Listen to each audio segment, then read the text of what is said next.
Hello, welcome to the Aquarian Mind Podcast. Today's podcast episode number 350. I'm your host, Jamel Crothers. And today is Wednesday Motivation and Inspiration. Wow, I just said episode 350. Wow, that's nuts. Anyway, today we're delving into when you lose your joy in your passion, right? All right, so the title of this podcast is a sad occurrence that happens to the best of us from time to time. It's happened to me. I'm kind of going through it right now also. But there's always the question of how do we get out of that rut of losing our joy, right? And there are many ways to do it.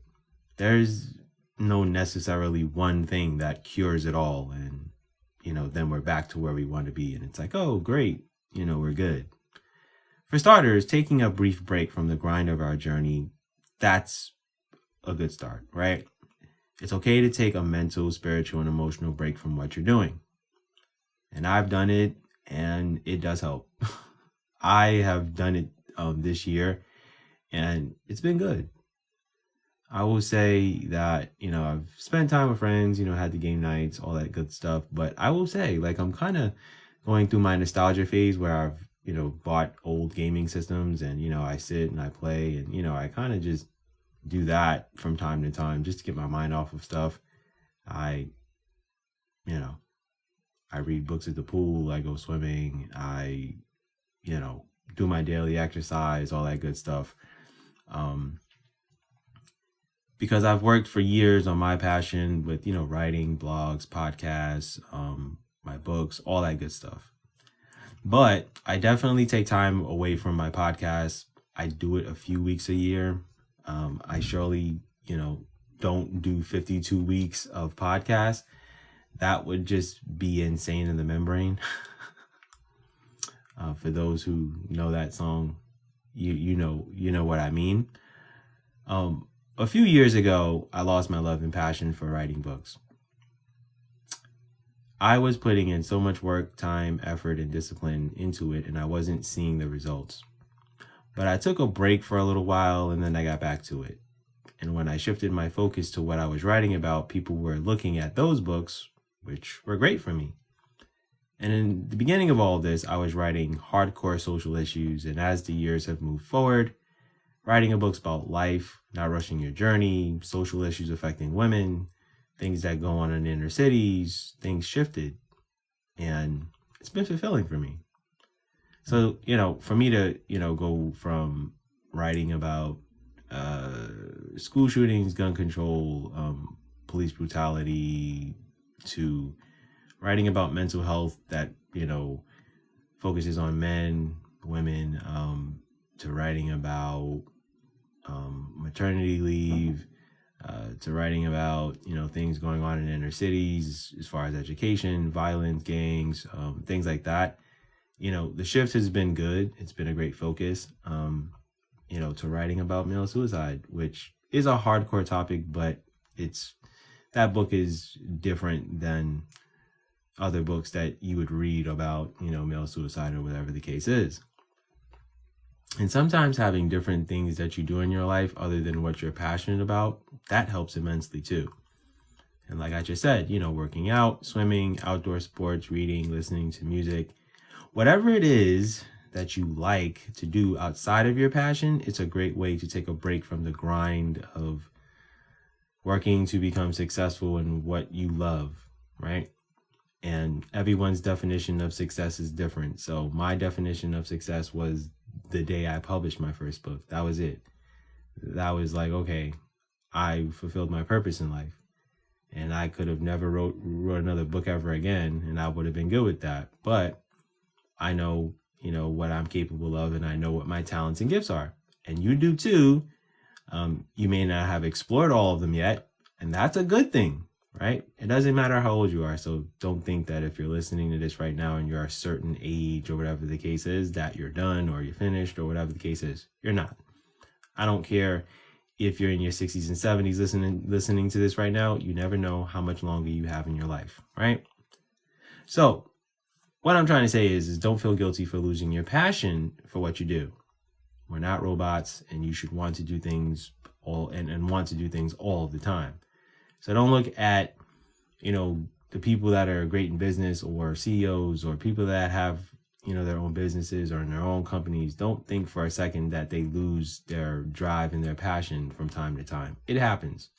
And that's called burnout. And I've gone through it. I'm quite sure you have gone through it, and that's okay.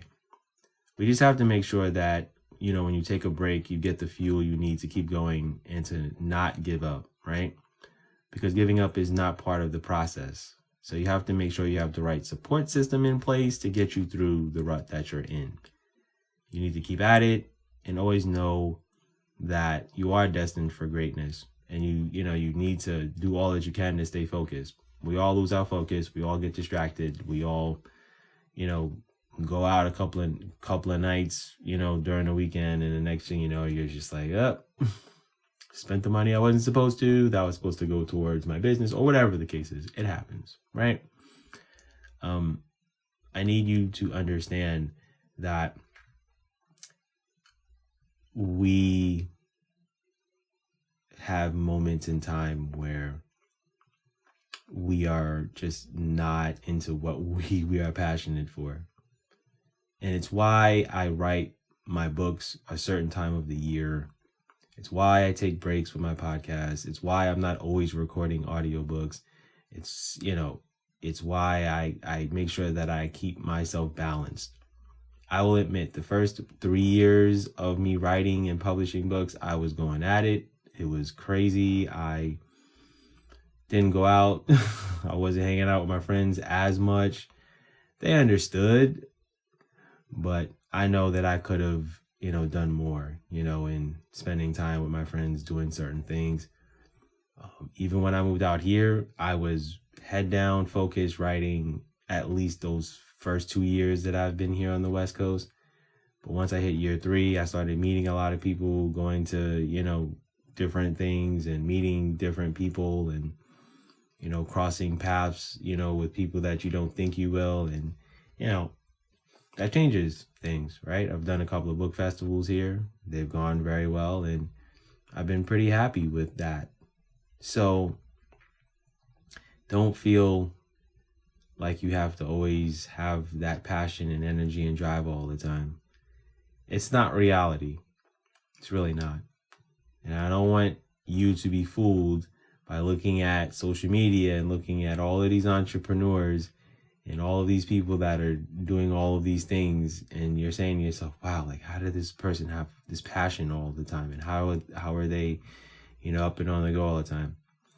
Be mindful that phones are not in front of people's faces all of the time. It's not. And social media is highlight reels of what people want to show you. I struggle. I go through things. But the way I express that is this podcast and writing, short form poetry on my Instagram page, which is Aquarian Mellow, by the way.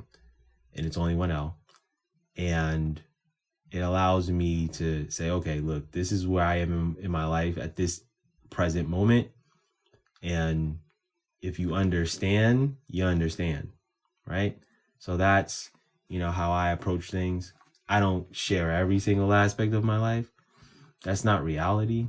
So I try my best to, make sure that I'm being honest and true to myself, but then honest and truthful to those people who do follow me and who, do see like, okay, yeah, he's managing and that's okay. And I try to be there for people, but hey, sometimes I gotta be there for myself. And right now, I'm reigniting the fuel in me and getting myself going again with my passion. And that is a beautiful thing. So take those breaks, do what you need to do, make sure you go out and have fun, spend time with family, spend time with friends, and recharge your battery. Sometimes you need that, those extra hours of sleep. I do that some weekends. Some Sundays, I'm just like, look, I'm not getting out this bed till this time. And then sometimes I get up and do things early, and then I'm back in bed and napping. And, Everyone has their ways of doing things. Just find something that makes you feel good about yourself. All right. That's my podcast for today. I thank you for listening. As always, feel free to check out the website, theaquariummindpodcast.com. I have all my episodes there, and they're all categorized. So that makes things a little bit easier to find certain podcasts. Be good and go accomplish your goals.